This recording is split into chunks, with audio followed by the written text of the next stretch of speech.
Sesuaikan jurusan yang ingin diambil dengan minat dan bakat. Pelajari bakat kamu sesungguhnya. Setiap individu pasti memiliki bakat, kelebihan, atau kesukaan terhadap sesuatu. Jika kamu tidak suka menghitung, janganlah mengambil jurusan matematika, atau teknik sipil, atau juga teknologi informasi. Silakan pilih jurusan yang bisa mengantarkan kamu meraih cita-cita. Jangan ikut-ikutan teman, karena kamu memiliki teman-teman akrab dan tinggal ingin berpisah darinya. Jadinya kamu kompak nih mengambil jurusan kuliah yang sama. Tidak masalah kamu barengan dengan teman untuk kuliah, tapi tanyakan diri sendiri apakah kamu memiliki minat dan bakat yang sama dengan teman-temanmu yang lain.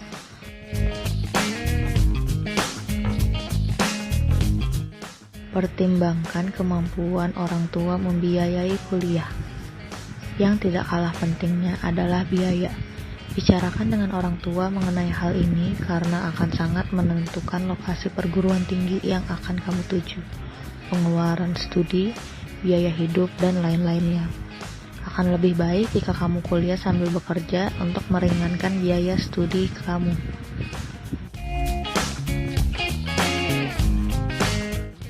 Usahakan bisa kuliah di perguruan tinggi negeri atau PTN. Untuk bisa masuk PTN memang susah karena kamu harus menjalani sejumlah tes seleksi. Kuliah di PTN tentunya membuat biaya akan lebih murah dibandingkan perguruan tinggi swasta atau PTS. Namun, hal ini tidak mutlak karena ada juga sejumlah PTN favorit yang memberlakukan biaya kuliah bahkan lebih tinggi dari perguruan tinggi swasta. Pelajari PTN atau PTS yang akan kamu tuju. Perhatikan latar belakang kampus yang menjadi target kamu mengenai kelengkapan sarana dan prasarana penunjang studi, kredibilitas dosen pengajar, reputasi kampus, dan khusus untuk perguruan tinggi swasta atau PTS, perhatikan status program studi yang kamu minati. Apakah sudah terakreditasi atau belum? Status terakreditasi menunjukkan mutu perguruan tinggi swasta dalam menyelenggarakan program studi. Peluang karir di masa mendatang. Gali informasi sebanyak mungkin mengenai segala sesuatu yang berhubungan dengan jurusan kuliah kamu nanti, terutama peluang karir ke depannya seperti apa. Kamu bisa bertanya kepada orang tua, saudara, teman senior, atau bahkan browsing di internet. Kuliah pilih sarjana atau diploma? Baik sarjana maupun diploma memiliki kelebihan dan kekurangan masing-masing. Jurusan diploma akan menghasilkan pelajar yang siap sepenuhnya terjun di dunia kerja, namun tanpa gelar. Sementara, kuliah sarjana akan menghasilkan pelajar yang memiliki gelar, namun belum tentu siap kerja. Sekarang terserah kalian untuk menentukan, tentunya dengan pertimbangan yang matang.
diri sendiri. Jangan pesimis kalau kamu nggak pernah dapat ranking di kelas. Jangan pesimis juga kalau nilai-nilai sekolahmu hanya sebatas KKM atau kamu sering remedial saat ujian. Ikut ujian masuk perguruan tinggi bukan untuk siswa yang mendapat ranking dan berprestasi di sekolah aja kok. Kamu juga bisa ikutan karena kalau kamu punya niat yang kuat, tetap ada kesempatan untuk diterima di kampus impianmu. Gak cuma mengandalkan niat aja, kamu juga harus bisa membangun motivasi supaya kamu bisa mewujudkan niat kamu. Jangan lupa juga untuk selalu berusaha bersikap optimis. Pikirkan bidang ilmu, pilih program studi, dan cari kampus yang ada program studi yang kamu pilih. Jangan sampai kamu memilih program studi dan kampus asal-asalan saja atau mengharapkan adanya kuota cadangan. Kalau di kampus yang kamu tuju membuka atau menyediakan program studi yang kamu inginkan juga, hal selanjutnya adalah cari tahu lebih banyak tentang program studi yang kamu minati di kampus tersebut. Pastikan juga seluruh pilihan kamu ada alasan logis. Jadi walaupun nantinya kamu diterima di program studi pilihan kedua atau ketiga, kamu tetap bisa menjalani kuliahmu dengan sepenuh hati. Buatlah jadwal belajar. Buatlah jadwal belajar khusus untuk fokus menyiapkan tes masuk ke perguruan tinggi. Jadwal belajar ini bisa membuat kamu jadi lebih disiplin dan konsisten untuk mewujudkan impianmu masuk ke kampus impian. Perbanyak juga latihan mengerjakan soal-soal tes masuk kuliah seperti soal-soal SBMPTN atau soal-soal jalur tertulis lainnya. Persiapkan fisik dan mental. Kalau langkah-langkah sebelumnya udah kamu lakukan, maka langkah terakhir adalah siapkan fisik dan mental kamu. Jangan karena saking berambisi untuk masuk ke kampus impian, kamu jadi memforsir tubuh dan pikiran kamu untuk terus belajar. Ada juga yang saat hari ujian mentalnya jadi down karena grogi atau nggak percaya diri. Akibatnya semuanya yang sudah dipersiapkan akan buyar seketika. Untuk mengantisipasi hal tersebut, sebelum mengikuti tes masuk baik, akhirnya kamu mempersiapkan fisik dan mentalmu, jaga kesehatan agar kamu bisa mengikuti ujian tes masuk kuliah dengan lancar.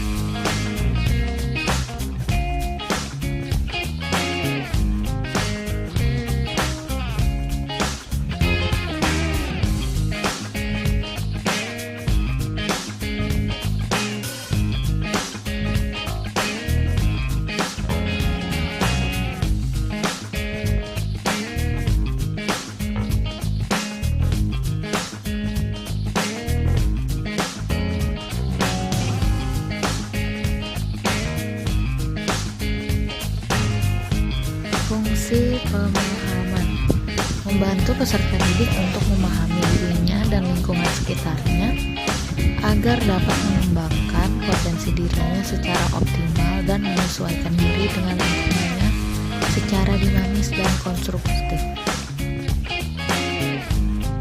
Fungsi fasilitasi: memberi kemudahan dalam mencapai pertumbuhan dan perkembangan yang optimal, serasi, selaras, dan seimbang di seluruh aspek dalam diri peserta didik. Fungsi penyesuaian: peserta didik dapat menyesuaikan diri dengan lingkungannya secara dinamis dan konstruktif. Fungsi penyaluran: membantu peserta didik untuk menentukan kegiatan ekstrakurikuler, jurusan atau program studi, dan memantapkan penguasaan karir yang sesuai dengan kemampuan, minat, dan bakat. Fungsi adaptasi: membantu proses mengajar untuk menyesuaikan program pendidikan dengan latar belakang pendidikan, kemampuan, minat, dan bakat peserta didik.